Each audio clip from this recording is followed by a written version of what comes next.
They laughed at her broken Korean, mocked the way her tongue stumbled over their orders. But when the gunman's bullet left the chamber, Luna didn't scream. She hummed. And in the suffocating silence of that restaurant, Teo heard a melody he thought had died 23 years ago in the ashes of an orphanage fire. The fluorescent lights of Seoul Garden hummed like dying wasps.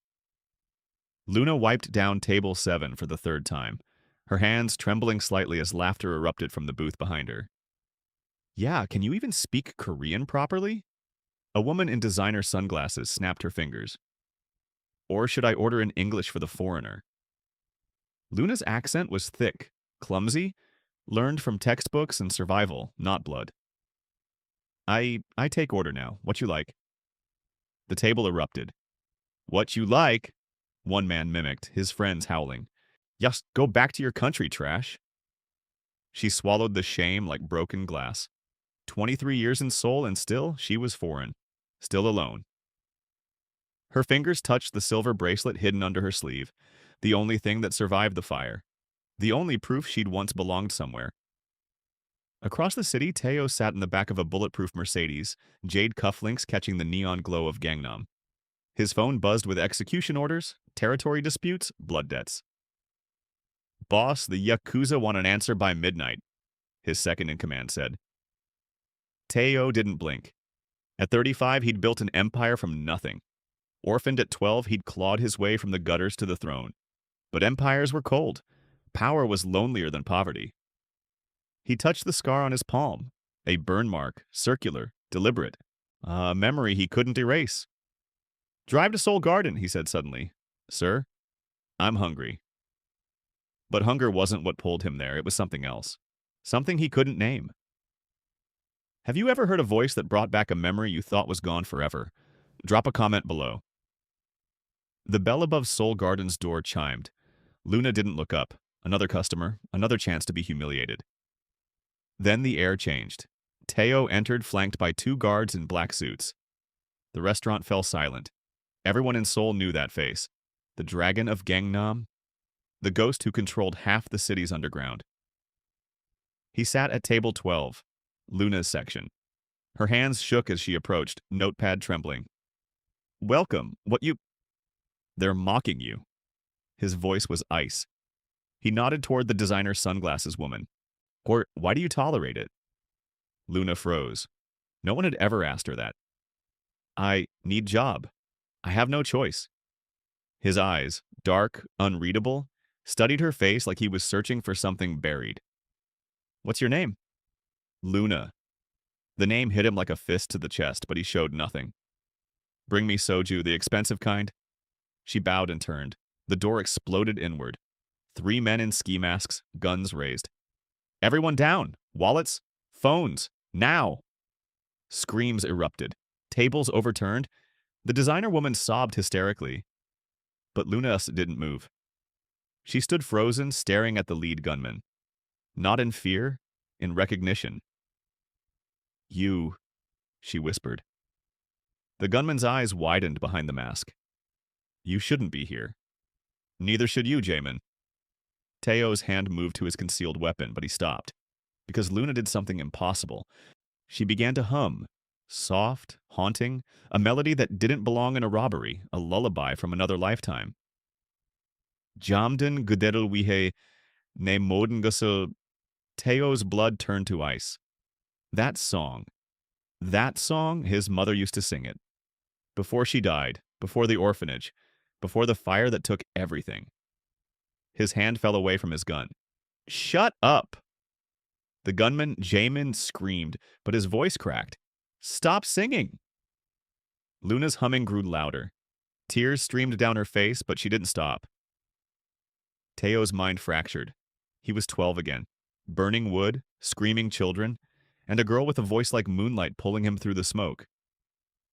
Boss, his guard whispered urgently. We can take them. No. Teo's voice was hollow. Wait. Jamin's gun shook. You were supposed to be dead, Luna. At the fire. Everyone said you were dead. The restaurant gasped. Luna's face twisted in anguish. I should have been, she whispered. I should have died with them, with the others. But I ran. I'm a coward, Yamin. I've been running for 23 years. Teo stood abruptly, every eye turned to him. Lower the gun, he commanded. Jamin swung the weapon toward him. You don't give me orders. You're from Sunshine Orphanage. Teo's voice cut like a blade. North Wing. The fire on August 14th, 2002. Jamin's mask slipped, revealing a face scarred by burns. How do you... Because I was there. Teo stepped forward, lethal and calm. Room 7, bunk bed by the broken window. And there was a girl who sang that song every night to calm the younger kids. He looked at Luna, and for the first time in 23 years, his armor cracked. Well, her name was Moon Jiwoo, but we called her Luna because she only sang when the moon was out. Luna's knees buckled. Teo? Her voice broke. Lee Teo? The boy who saved my brother? The room spun. Police sirens wailed in the distance. Jamin's crew panicked. We gotta go. But Jamin didn't move. He stared at Luna and Teo like ghosts had risen from his past. Your brother? Jamin whispered. Min Jun. He didn't make it out, Luna. I tried. I went back for him, but... I know! Luna's scream shattered the tension. I know he's dead. I know I left him. I know I'm a monster. Teo moved without thinking. He grabbed her shoulders, his touch firm but not cruel. You were 9 years old. You were a child. So were you. Tears carved rivers down her face. You saved 3 kids that night. Oh, I saved no one. The sirens grew louder. Jamin lowered his gun. I didn't come here to rob anyone. I came because I saw you working here last week. I needed to know if you were real, if you remembered us. His crew fled through the back exit, but Jamin stayed. Teo's guards tensed. Boss, we need to leave. Cops in 90 seconds. Teo ignored them. He looked at Jamin. How many of us survived? 5 out of 43 kids. Jamin's voice cracked. Luna, you, me, 2 others, everyone else. Burned. Luna finished. I still smell the smoke. Every night. Teo made a decision that defied logic. Come with me, both of you. There's a safe house 10 minutes from here. Why would you? Because we're all that's left. His eyes burned with something dangerous, something like hope. And I'm not losing anyone else. Luna looked at him, and for the first time in decades, she wasn't alone. The safe house was a penthouse overlooking the Han River. Bulletproof glass, armed guards, a fortress. Luna sat on the leather couch, her uniform still smelling like grease and shame. Jamin paced by the window, his mask finally removed. Teo poured 3 glasses of whiskey. Tell me what happened after the fire. Jamin went first. Foster homes. 7 of them. Each worse than the last. Beatings, starvation. At 16, I joined a gang just to eat. He laughed bitterly. Ironic, right? Running from fire into hell. Luna's turn. She touched her bracelet. A woman found me in the hospital, American missionary. She adopted me, took me to California for 2 years. But she died of cancer. I had no papers, no family. So I came back to Seoul, back to the only city I remembered. And lived as a ghost, Teo finished. She nodded. No citizenship, no identity, just surviving. Teo stood, rolling up his sleeve. The circular burn scar gleamed under the light. You remember this? Luna's breath caught. The branding. The director used to punish us, yes. Teo's jaw tightened. He did it to 12 of us. Called it marking the devils. You sang to me that night, after he burned me. You sat by my bed and hummed until I stopped crying. Luna's hand trembled as she reached for his scar. Her fingers traced the edges. I thought you hated me, she whispered. After the fire, I thought you hated me for running. Teo caught her hand. His grip was gentle, desperate. I searched for you for 10 years, Luna. Every orphanage, every shelter, every morgue. I thought you were dead. If you lost someone from your past, would you search for them? Comment your story. Jamin cleared his throat. I should go. This feels like... Stay. Luna's voice surprised even herself. Please, your family too. The word hung in the air like a sacred thing. Family. Teo opened a drawer and pulled out a faded photograph. 3 children, ash-covered faces, emergency blankets wrapped around their shoulders. The hospital took this the night of the fire. His voice softened. I stole it from their records 5 years ago. Luna's hand flew to her mouth. There she was, 9 years old, eyes vacant with trauma. And beside her, that's me. Jamin touched the photo. And that's you, Teo. You were holding my hand. You wouldn't stop screaming, Teo said quietly. I told you, and I told you the moon was watching, that it would protect us. Luna's tears fell onto the glass frame. I used to tell Minjun the same thing, that the moon was our mother, that she'd never leave us. For an hour they talked, not about gangs or survival or shame, about the good memories, the cook who snuck them extra rice, the teacher who taught them to read, the garden where they buried a stray cat and held a funeral. Jamin laughed, actually laughed. Remember when you put salt in the director's tea? Teo smirked. He spat it across the room. Luna giggled, the sound foreign on her lips. We got beaten for that. Worth it. The moon rose over the Han River, full and silver. Luna walked to the window and without thinking began to hum. The lullaby. Teo and Jamin joined her, their voices broken but real. For 5 minutes, they were children again, safe, whole. The moment shattered when Tayo's phone rang. His face went cold. Mafia boss, not child. Speak.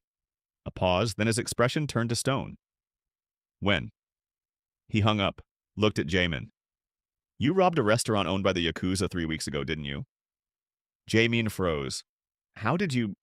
They want you dead, and they know you're here? Teo's voice was devoid of emotion. They're giving me a choice. Hand you over or they burn my territory to the ground. 50 businesses? 300 innocent workers? Luna stood. No, you can't. I don't have a choice. Teo wouldn't meet her eyes. This is the world I live in, Luna. I don't get to save everyone. You saved me once, her voice cracked. You saved Jamin? You carried us out of fire. I was a child then, he roared, and the room shook.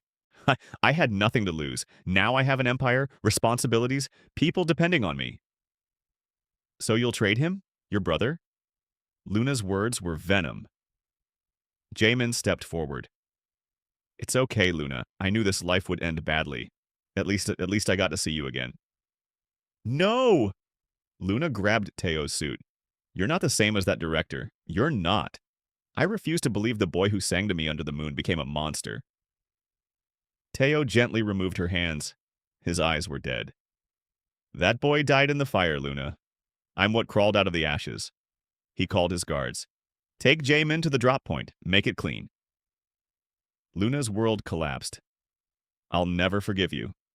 I know. Teo turned away. But you'll live. That's all that matters. Luna was locked in the penthouse, guards outside. Teo had left an hour ago to finalize the exchange. She sat on the floor, the photograph in her hands. 3 children who'd survived hell. And now one would die because the other chose power over family. Her bracelet caught the moonlight. She remembered the night she'd received it, the night before the fire. Minjun had given it to her. If we ever get separated, her little brother had whispered, the moon will guide us back together. He'd been wrong. The moon had guided her to nothing but loneliness. She stood, walked to the window. Seoul glittered below, millions of lights, millions of strangers. She pressed her hand against the glass and began to sing, loud, clear, the lullaby that had saved her once before. In a warehouse across the city, Teo stood over Jamin, who was bound to a chair. Yakuza members watched with hungry eyes. Any last words? Their leader asked. Jamin smiled sadly. Tell Luna. Tell her the moon was beautiful tonight. Teo's hand hovered over his gun. Then, faintly, impossibly, he heard it, singing, not in the warehouse, in his mind, in his soul. Luna's voice, the lullaby, the same melody that had pulled him through the flames 23 years ago. Jamden gudiral wihe, ne modengasur. His hand dropped. No. The Yakuza leader frowned. What? Teo turned, his eyes blazing. I said no. You want him? You go through me first. He drew his weapon, not to execute Jamin, to protect him. I'm done sacrificing family for empires. Would you risk everything to save someone you love? Tell us below. The gunfight was brutal. Teo's crew arrived within minutes. He'd sent a silent alert. The Yakuza fled, their leader swearing vengeance. But Teo didn't care. He untied Jamin, who stared at him in disbelief. You just started a war. Then we fight it together. Teo pulled him up, like we should have 23 years ago. They returned to the penthouse at dawn. Luna was standing at the window, her voice hoarse from singing all night. When she saw them, she collapsed. Teo caught her, pulling her into his arms. I'm sorry. I'm so sorry. She sobbed into his chest. I thought you'd... I know, but I heard you. I heard the moon. Jamin joined them, and the three survivors held each other as the sun rose over Seoul. 3 months later, Seoul Garden had new owners. Luna, Jamin, and Teo stood outside the rebuilt restaurant, its sign gleaming.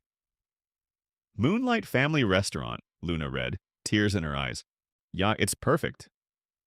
Teo had left the Mafia, transferred his assets into legitimate businesses. It wasn't easy, enemies lurked, but he had something worth protecting now. Luna no longer hid her accent. She wore it proudly, teaching Korean to immigrant workers. Jamin managed the kitchen, his burn scars no longer symbols of shame but survival. The first customer entered, an elderly woman. Luna smiled. Welcome. What would you like? The woman ordered in broken Korean, embarrassed. Luna touched her hand. Take your time. You're safe here. That night, the three of them sat on the roof under the full moon. Teo held Luna's hand, not as a boss, as a man who'd finally found home. We made it, Jamin whispered. Luna hummed the lullaby one more time, and this time it wasn't a song of sorrow. It was a song of family.